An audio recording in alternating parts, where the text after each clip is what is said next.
آج 5 اگست ہے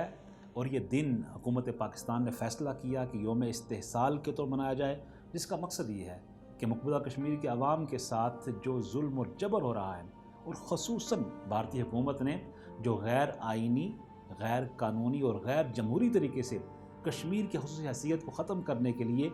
مذموم اقدام اٹھائے 2 سال قبل، آپ کو یاد ہوگا 5 اگست 2019 کو جو اقدامات اٹھائے ان کو مسترد کرنا، اس کی مذمت کرنا، اور اس دن یہ پیغام دینا ہے کہ ہم متحد ہو کے، منظم ہو کے، قوم بن کے کشمیر کے اس کاز کے لیے اہل کشمیر کے ساتھ کھڑے ہیں۔ مقبوضہ کشمیر کے عوام کا آزادی کا سفر جاری و ساری رہے گا، ان کے ساتھ ہم اس عزم کی تجدید کرتے ہیں کہ ہم آپ کے شانہ بشانہ ہیں۔ ہندوستان پہ یہ واضح کرنا چاہتے ہیں کہ آپ ہر طرح کا حربہ استعمال کر کے، ظلم کر کے، جبر کر کے، ستم کر کے، انسانی حقوق کی خلاف ورزیاں کر کے، بدترین ریاستی دہشت گردی کر کے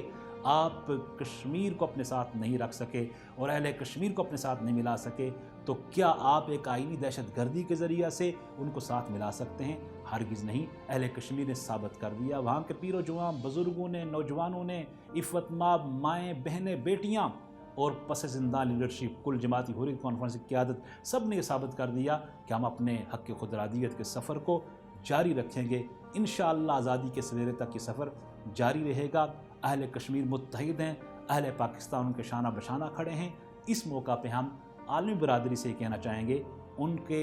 وعدے یاد دلانا چاہیں گے، جو وعدہ آپ نے کشمیر کے ساتھ کر رکھا ہے، اہل کشمیر کے ساتھ کر رکھا ہے، اس وعدے کو یاد دلانا چاہیں گے کہ ورلڈ کمیونٹی کو